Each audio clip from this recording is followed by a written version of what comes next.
Okay, so today's piece is Orange Yellow by Barak Parelman, starting the solo viola series. And I believe this piece is from 2024. So Barak is an American composer. He lives in the Rocky foothills of Colorado, and this piece is dedicated to visual artist Chris Villers. The score is freely available on Barak's website. Um, a lot of his scores are titled after colors, each color representing a note. So here the two notes are, are a G and a D, um, and the title is Orange Yellow. Well, I guess this was composed the following year after the passing of Chris Villers. So he was an information technologist who gave his spare moments to music and painting. Born in Cambridge, UK, he studied philosophy at the University of Birmingham. He was one of the founding editors of the contemporary music magazine Contact. In 1997, he started the Morton Feldman page. I guess that's a web page, which is no longer available. Morton Feldman, of course, is a famous American composer. And we covered a lot of Feldman on the channel. Uh, Chris's paintings are, I think, pretty small in size. He does these abstract paintings, kind of like this, right? With often very few colors.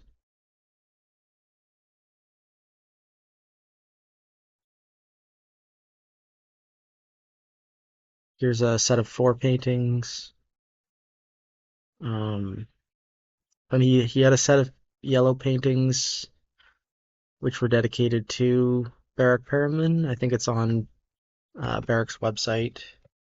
Yeah, this is the painting. So yellows, basically 3 canvases, I'm assuming. Yeah, so very interesting figure.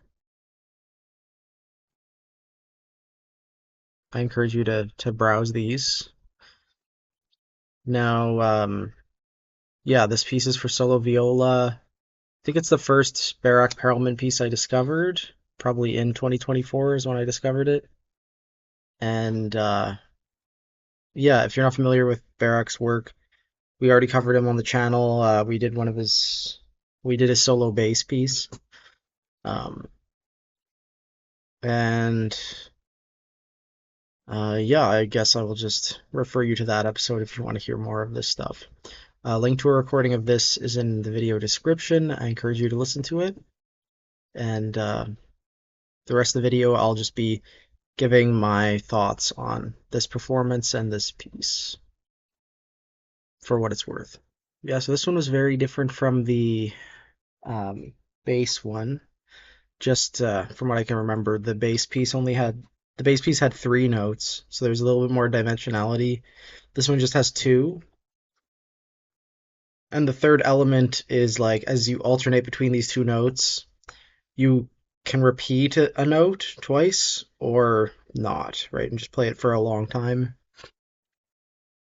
So that was sort of the other dimension of it.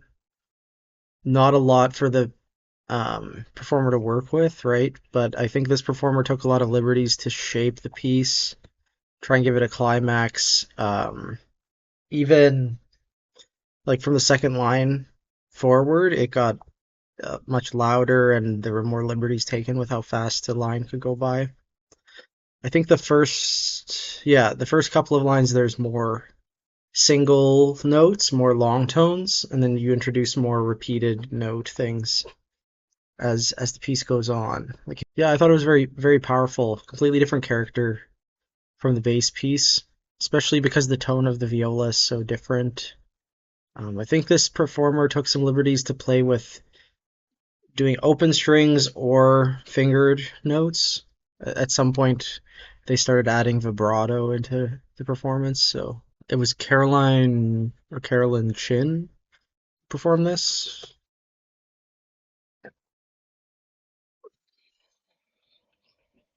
Associate Professor of Violin at Bowling Green State University's College of Musical Arts. So they're a violinist, but they performed this on viola. That's our introduction to the viola series. We have two other solo viola scores to get through. They're very different from this, and yeah, I look forward to introducing y'all to them. And yeah, something to pass the time.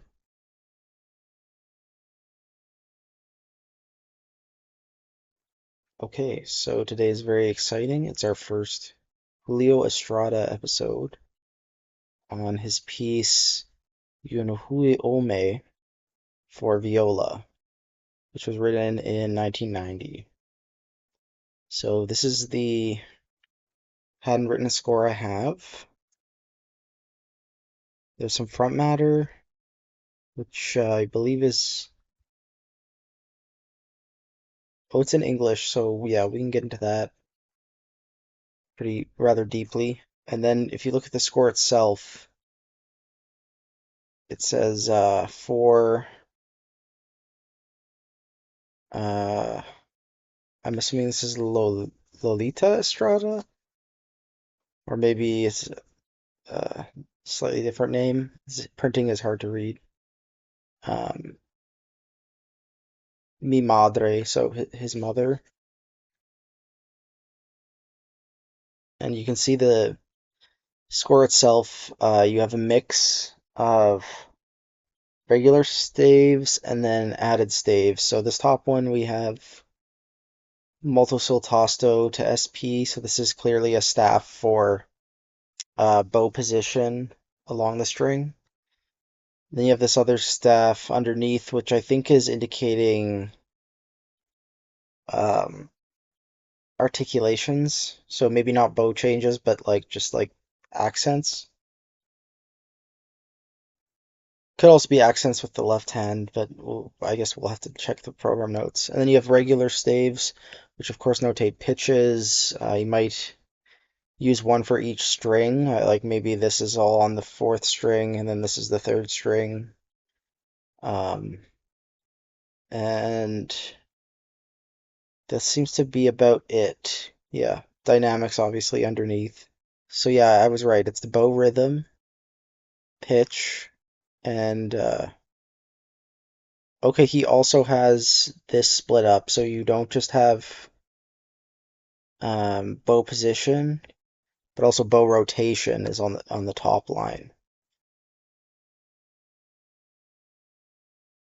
And of course, underneath the dynamics, you have vibrato indications, and that line that was underneath the uh, dynamics is for pulsation, I guess. So that's how he draws his bars, is from the top to the bottom line. I guess for finger pressure, it's not quite a stave, it's just like number indications above the pitch staff. So yeah, really good example of a decoupled notation. If you're not familiar with that, it's just a way of taking things apart. I think you can find some pretty old examples in the music of Stockhausen. Lochenmann does it too, obviously. So then he has a brief description of what he means exactly by each staff and how to read the specific symbols. So any bow tremolo is not on the pitch staff, it's on this, you know, this bow motion staff here, right? So what's interesting about this bow rhythm staff is normally this type of thing would be notated with, slurs or you would have to like tie, you have to write specific rhythms in and tie notes and add slurs and stuff. So this actually simplifies that quite a bit.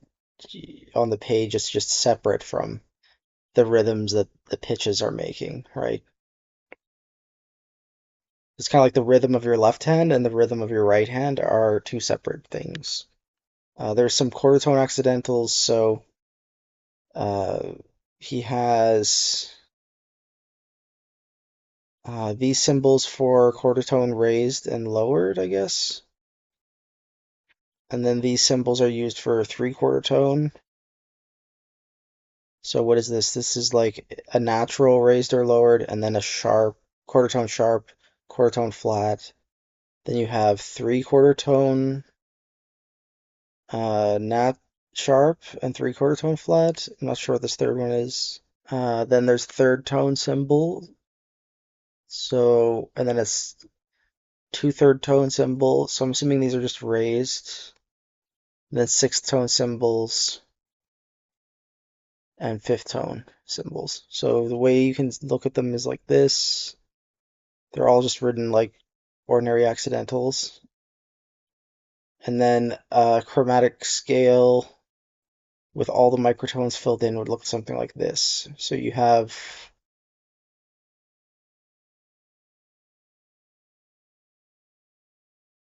12 pitches between E and G, a minor third. There are certain macro and micro intervals expressed as the approximate into equal parts of a single interval. So in these cases, the ratio is just written on top. Dynamics are notated traditionally, but range from 5Ps to 5Fs. In the middle range, there are three levels, mezzo piano, mezzo forte, and this other symbol, quasi forte. Vibrato will change according to the specific speed notated in fractions of a second. So vibrato at quarter equals 120, so every half second. Or raising, or 5 times a second, or senza vibrato is just SV. Pitch tremolo glissandi can be understood as a wide range vibrato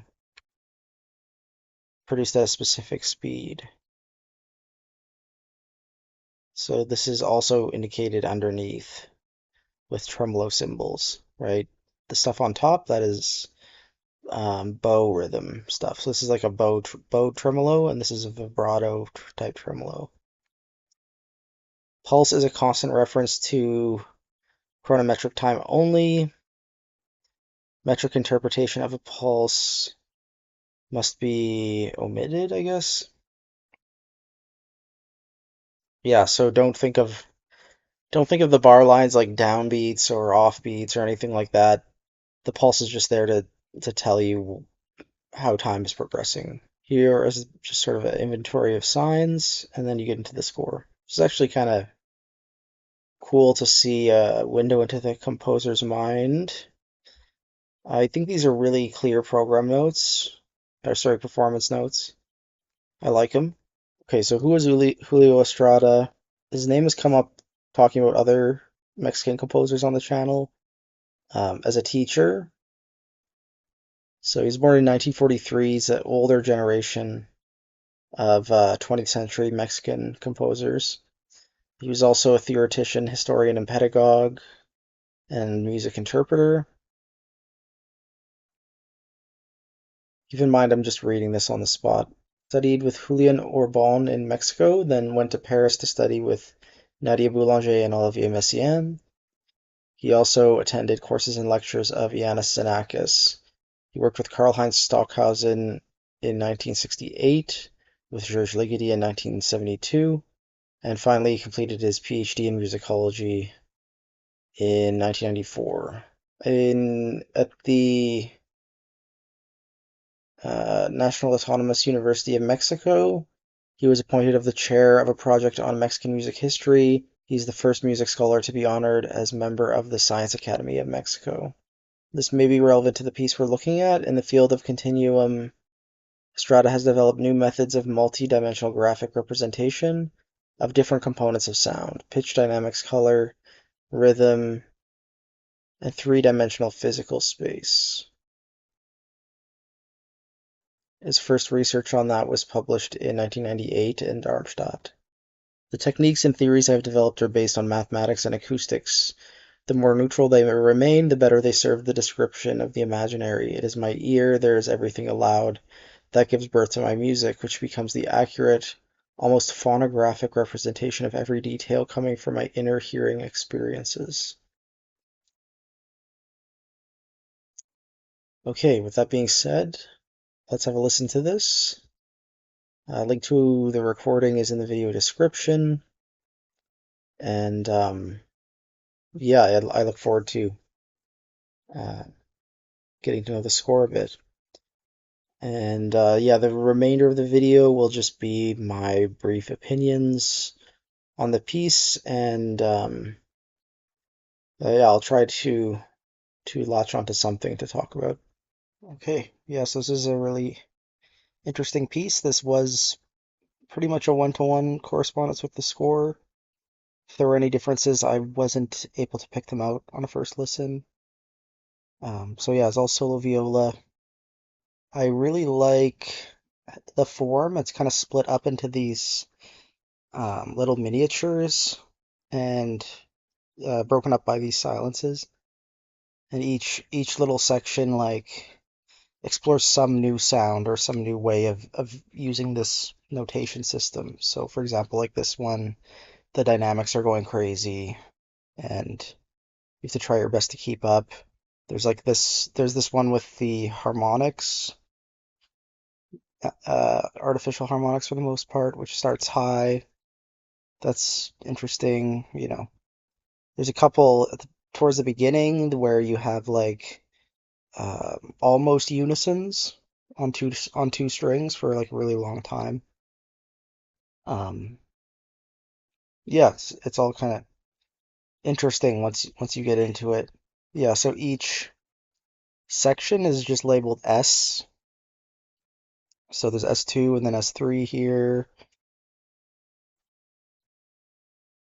right? And they all have different tempo markings seemingly. I'm not quite sure, but um, yeah, I like the ones that this one towards the end had a lot of bow angle stuff, which I thought was really interesting. Created these quick like scraping noises. Um, and also there's sections where the bow changes are, you know, they're not like here, for example, they don't go very far, but they're so fast back and forth that you're like kind of brushing the instrument as you play. They're just really cool sounds and things that come out of this. So yeah, really changed my ear towards the instrument of the viola, kind of like really reminding me of Xenakis, you know, that kind of extreme music.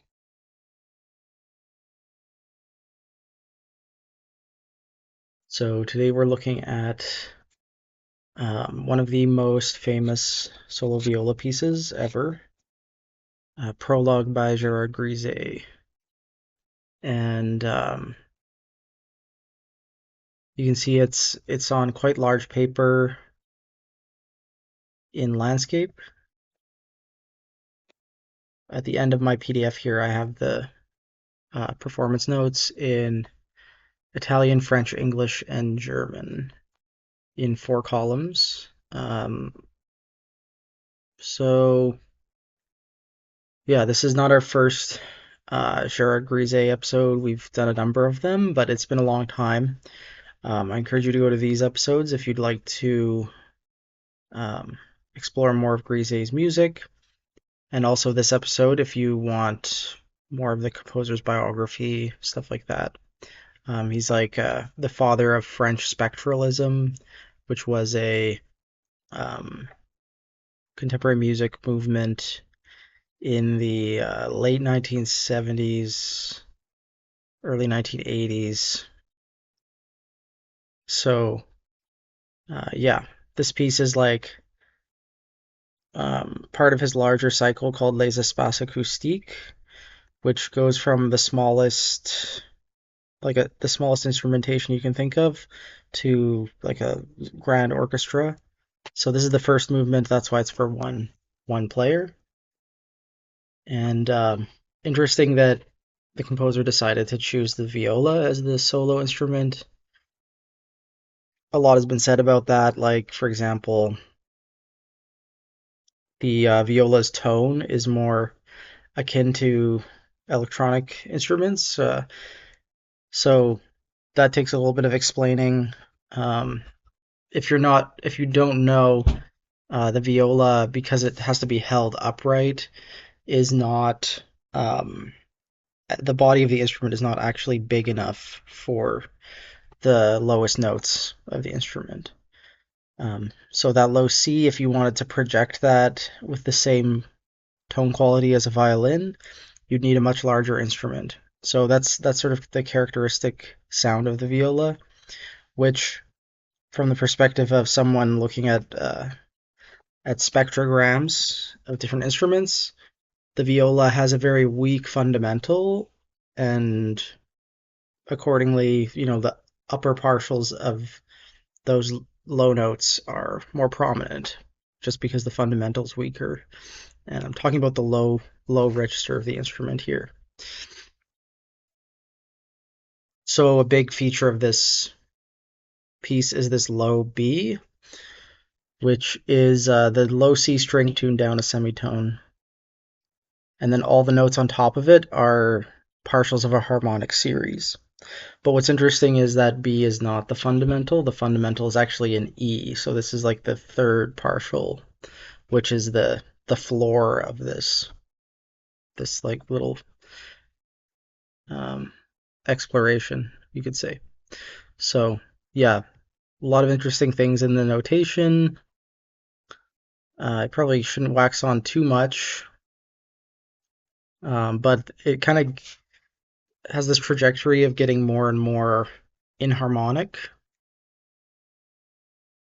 right? So the first page, it starts more harmonic, and then gradually in all parameters of the piece, chaos is introduced, and it gets more inharmonic, and then the climax of the piece is more noise based.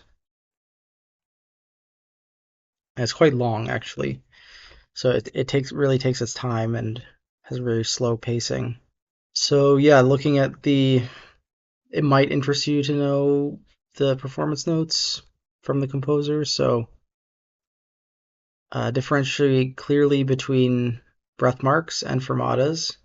Speed up or slow down each phrase slightly within the indicated limits. So this is talking about the proportional notation.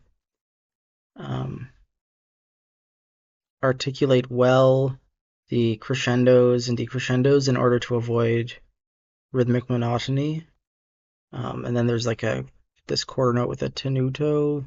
Yeah, at the beginning you have these notes. There's a note in each phrase that it has a tenuto over it, which is the center of a swell. So you have to accentuate those. All the echo notes should be of strictly equal duration. For the intonation of the beginning of the piece, refer to harmonics 4, 5, 6, 7, 8, 9, 10, 11, 12, 13 of the harmonic series over a fundamental of 41.2 hertz. So that's the low E I was describing.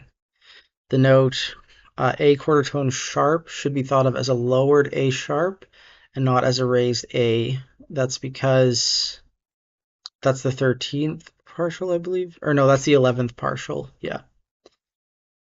Because 12 would be the B, right? We have different durations. They're semi-proportional, but if there's a slash through the stem or the beam, it's as fast as possible. And there's also proportional notation with slower note values, with horizontal lines. That's sort of taken from, like, this stuff I think is kind of taken from Penderecki and like sort of 1970s experimental composers. And then we have a number of different fermatas. So we have from the caesura, including the caesura, we have 6 different durations of pauses. And then we have quarter tone accidentals. This piece has both quarter tones and eighth tones, which are, of course, approximating just intervals in just intonation, because it's the harmonic series. And we have, molto soltasto, soltasto, ord, solpont, molto solpont. So there's all these different bow positions and then bow pressures. So this notation towards the end with the squiggly lines, that's like overpressure distortion. So there should be almost no pitch at all there in that climax.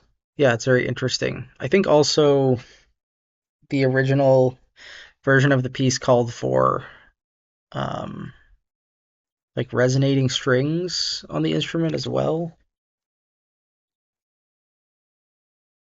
or some sort of electronic component that made the instrument resonate more. Periode was the first one composed, but it's the second in the cycle. Partials was then written, and then the third one written is Prologue, premiered by Gerard Grisey. Gerard Grisey is a French violist. He's still alive today, born in 1948. He was a soloist with Ensemble Intercontemporain, which is, of course, the ensemble that was founded by all the spectral composers, like the first generation of them. He's currently professor of viola at the Paris Conservatoire and at the Queen Sophie School in Madrid. And his viola is a Gasparo da Salo from 1560. It wasn't premiered until 2 years after its composition. I didn't realize that. It's kind of weird. Yeah, I believe the next two pieces, Periode starts with a prominent viola role, actually, and the viola is an important addition to the ensemble. Then Partials also, of course, has two violas in it, which is unexpected, right? It's the string section in that is two violins, two violas, cello, and bass. So yeah, there's like a lot of viola. In general, it's definitely like a feature of spectral music, I think.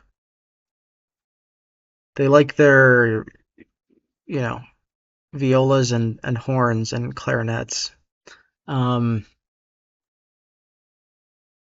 I don't think I have much else to say about this piece. It's one of the most inspiring pieces for me personally.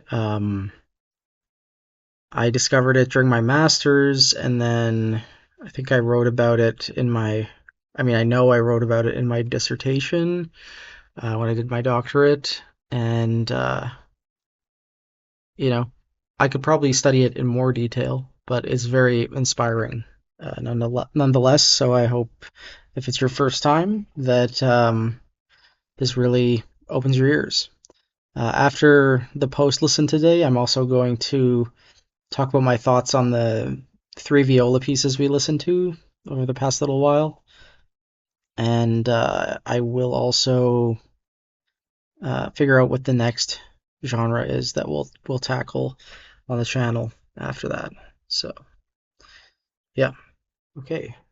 Nice. So a little bit anticlimactic because when you go straight into periodes, you skip a big portion of the ending. So that's what this recording did. It's going straight into periodes, which is fine. But yeah, my thoughts on this listen. A lot of people talk about the opening of this piece, but I really, really like this transition section, and it's kind of fascinating, even how it appears on the page. All these different gestures introducing the glissando, and yeah, I thought it was really interesting how once you get to this point where you're just accenting a gliss, you start to become more aware of the timbre of the strings, and then you get all the noisiness, and then this really quiet section where you explore the harmonic series on single notes, right? by slowly changing the bow position. And it's like incredibly quiet for a long time in this last section. Um, yeah, I forgot that he explored the whole timbral range of the instrument like that. And the overall plan is really fascinating. It's he clearly has like an agenda. I mean, this the first two pages are interesting in their own way, but I think the way that they introduce partials one at a time and like change up things, it's a little bit more predictable. This shift on the third page is way more interesting in my opinion. That's when the piece starts to get the ball rolling, I think. Yeah, my thoughts on these three Viola pieces. So we did the Barak Parelman, the Julio Estrada, and then this. I thought they were all really good. Um, and from a variety of times, so like 2020s, 1990s, 1970s. So yeah, not a bad way to explore this instrument. I kind of wish I had more solo viola stuff, but I think these three are really useful, especially if you want to compose for the instrument for the first time. Um, yeah, that's about all I have to say. A bit tired right now. It's kind of a awkward time to be recording a vlog. Yeah, so we have 9 categories left. I also found a bunch of physical scores of piano pieces in my parents' house, so we might revisit the piano series if once we run out of these. But yeah, the two biggest ones are all the solo clarinet stuff and all the solo violin stuff. So those are the two big categories right now.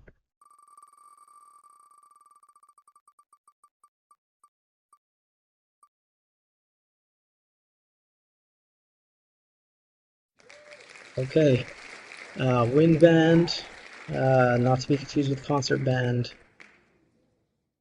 A lot of these scores I think are going to be Mexican, but let me see. Let me have a look. See.